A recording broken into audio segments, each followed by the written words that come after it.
divide 21.63 by the difference of 76 tenths and 460 hundredths. Remember, here it is THS and THS. THS means divide. In one of my earlier videos on division, I have given this. THS means divide, and only tenths or hundreds, it means multiplication. So here it is divide now.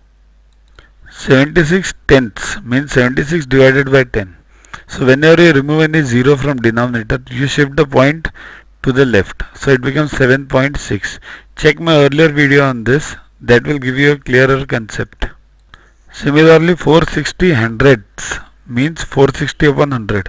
Remove these two zeros from denominator and shift the point 2 points over here, 2 digits, 0 and 1. So it becomes 4.60. Now what we have asked is difference of these two numbers. So difference we have to find out.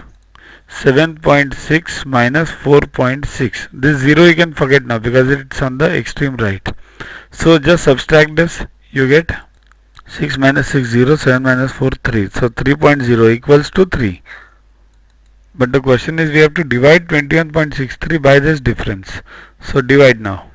Divide this 21.63 divided by 3. 3 7 is 21, 0. This bring this point 6 down. You need not bring this point down. Just put this point up. And 3 to the 6, then 0. And then bring this 3 down. 1 the 7.21 is the answer.